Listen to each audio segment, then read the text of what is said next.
И така, хора, честно казано, ние седиме, не знам си колко часа, дори не си затваряме окото, а то е сутрин. Дори аз не знам как да го кажа. Сега пак ще ви го... Нали си спи, това е. И това беше истина.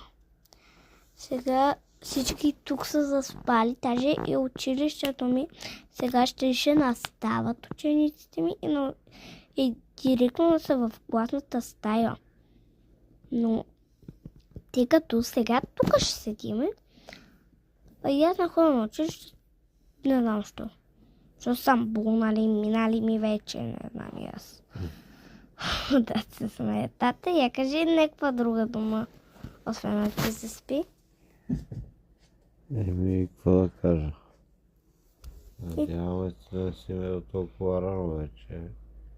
Да бъдем спокойни и да спим.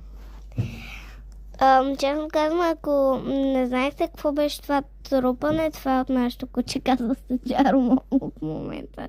Нещо му прави.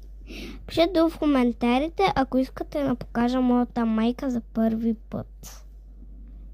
Би ли искали? Пишете долу в коментарите. Не, ще го час. Добре, аз след малко ще я пусна, докато стане малко по-светличко, тогава ще пусна пак камера. Така, сега стана малко по-светличко, тъй като гледам. И така, честно казано, не видях коментарите се още, но ми е интересно на видео. Или не, че, но ще направя още такива частове. И то днес, не е утре. Ако не знаете какви, след малко ще ми свърши видеото, но има още малко. Например, така мама и тата се заспаха.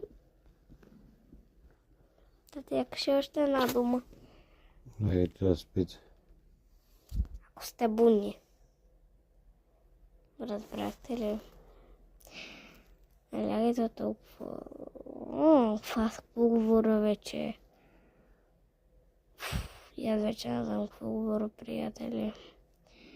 Добре, приятели, мисля, честно казано, направя един клип, чалендж, 24 часа, ядем някакви храни, сини, розови, зелени, червени, някакви такива видеа. И така, приятели, честно казано, след малко ще ми свърши видеото на 1, 2, 3.